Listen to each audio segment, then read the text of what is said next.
President Trump and the First Lady Melania were among the thousands who attended today's funeral for the legendary evangelist Reverend Billy Graham. All 5 of his children addressed the crowd of mourners, sharing stories about their father and saying their final goodbyes. As I got out of the car,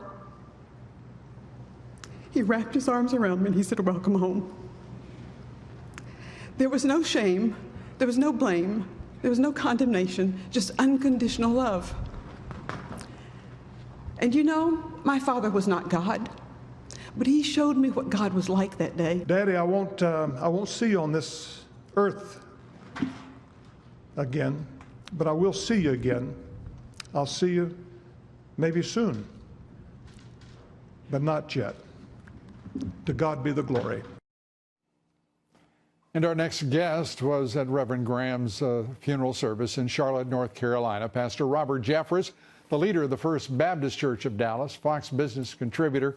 Pastor, great to have you with us, and we wanted you to join us tonight. We always want you here nearly every night, but in particular to reflect on the contributions of Reverend Graham and what he means to American Christians.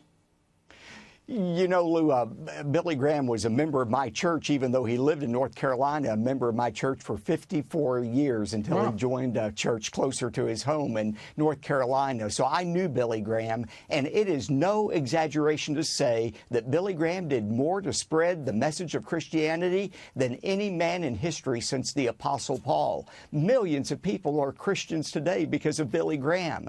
And you know, when we think of Billy Graham, we think of the man who preached to presidents and the Queen of England, as we've seen on The Crown on television, but I found that he was more interested in the common person.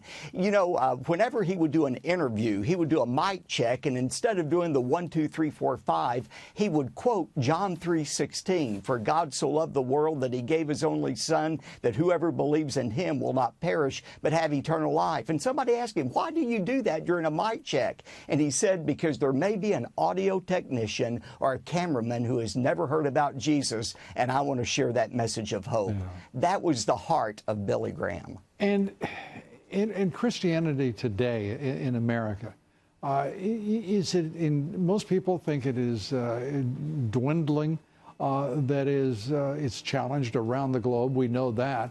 But what would you call the state of Christianity in America today? How would you describe it?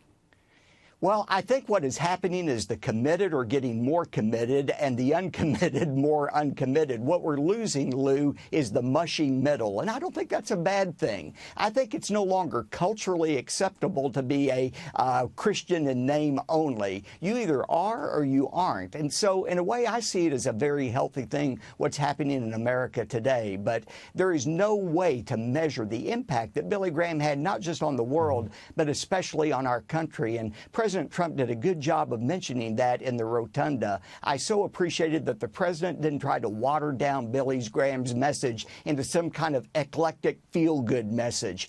Billy Graham preached the gospel. As Franklin said today, Billy believed there is a heaven and there is a hell, and there is one way to heaven through Christ. And that was the message he preached. Pastor Robert Jeffress, who is very familiar with that message, we appreciate you being with us. Thank you. Thank you, Lou.